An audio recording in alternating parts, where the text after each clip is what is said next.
Romeo के नाम संत पौलुस का पत्र अध्याय 5 पद संख्या 35 में हम पढ़ते हैं, कौन हमें मसीह के प्रेम से वंचित कर सकता है?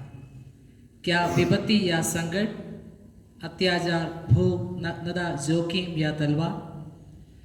मसीह में आदरणीय गुरुजनों और मेरे प्रिय साथियों,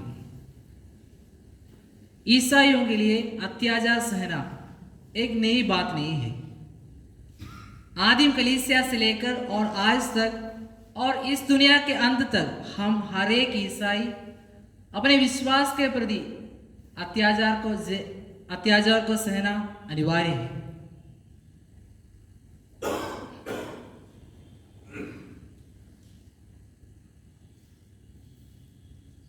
सत्य के ऊपर होने वाले अन्याय को हम अत्याचार कहते हैं। लेकिन सत्य क्या है? What is truth? ये मेरा सवाल तो नहीं है। जब पिलातोस के सामने ईसा मसीह को प्रस्तुत किया गया था, तब पिलातोस ईसा मसीह से पूछते हैं कि सत्य क्या है। जो अंधकार में है उन्हें सत्य की ओर लाने के लिए और असत्य के मार्ग पर चलते हैं उन्हें प्रकाश की ओर लाने के लिए ईसा मसीह इस संसार पे अवतरित हुआ।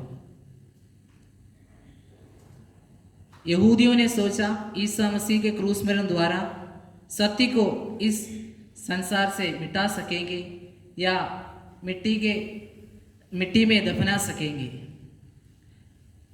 लेकिन तीसरे दिन महिमा के साथ जी उठते हुए ईसा मसीह हमें समझाया कि सत्य को अत्याचार के द्वारा मिट्टी में दफना नहीं सकते या छिपा नहीं सकते।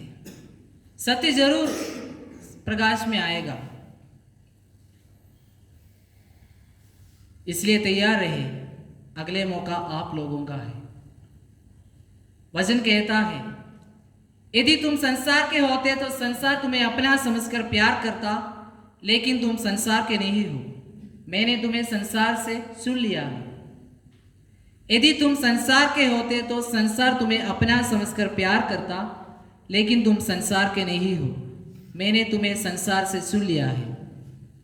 ईसा मसीह एक और वचन कहकर हमें विश्वास दिला रहे हैं कि संसार में तुम्हें क्लेश सहना पड़ेगा, लेकिन ढारस रखो, मैं संसार में विजय पाई हूं। संसार में तुम्हें क्लेश सहना पड़ेगा, लेकिन ढारस रखो, मैं संसार पर विजय पाई हूं। मकबियों के ग्रंथ में अत्याचार के बारे में एक उत्तम उदाहरण हमें देख सकते हैं। इस ग्रंथ में माँ और उसके 7 बेटों का ईश्वर के प्रति विश्वास तथा प्रेम को दर्शाया है। इस कहानी में माँ और उसके 7 बेटों को सुअर का मांस खाने के लिए बाध्य करते हैं, लेकिन उनके पूर्वजों द्वारा सिखाई गई संहिता का उल्लंघन करने से भी अधिक वे सब मर जाना पसंद करते हैं। उनके पूर्वजों द्वारा सिखाई गई संहिता का उल्लंघन करने से भी अधिक वे सब मर जाना पसंद करते हैं।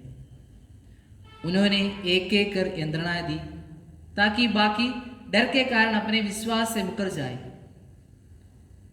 लेकिन हम देख सकते हैं कि जैसे जैसे एक एक भाई की हत्या की गई, उनके मन में संहिता के प्रति विश्वास तथा प्रेम उमड़ता गया और बढ़ता गया।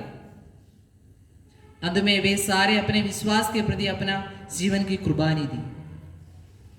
अभी हमें सोचने की बात यह है कि हम जो ईश्वर से चुने हुए लोग, क्या हम अपने विश्वास में सुदृढ़ हैं? क्या हम अपने विश्वास के लिए अपना जीवन त्यागने के लिए तैयार हैं? सोचने की बात है।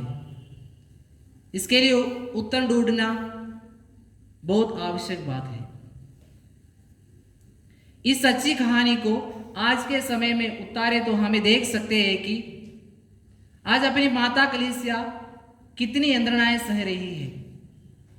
अंदर से और बाहर से लोगों द्वारा कलीसिया को दबाने की कोशिश जारी है, लेकिन इन सभी यंत्रणाओं से अपनी माता कलीसिया अपने विश्वास में और सुदृढ़ बन रही है।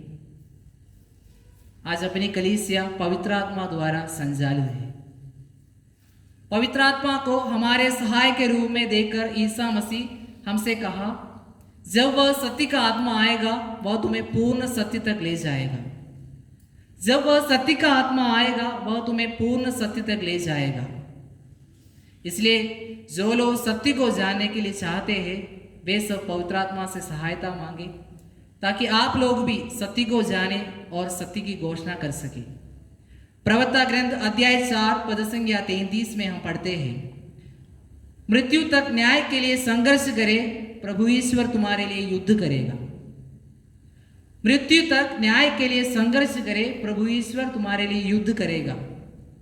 प्रभु हम सबको आशीष दे, पिता, पुत्र और पवित्र आत्मा के नाम पर आमीन।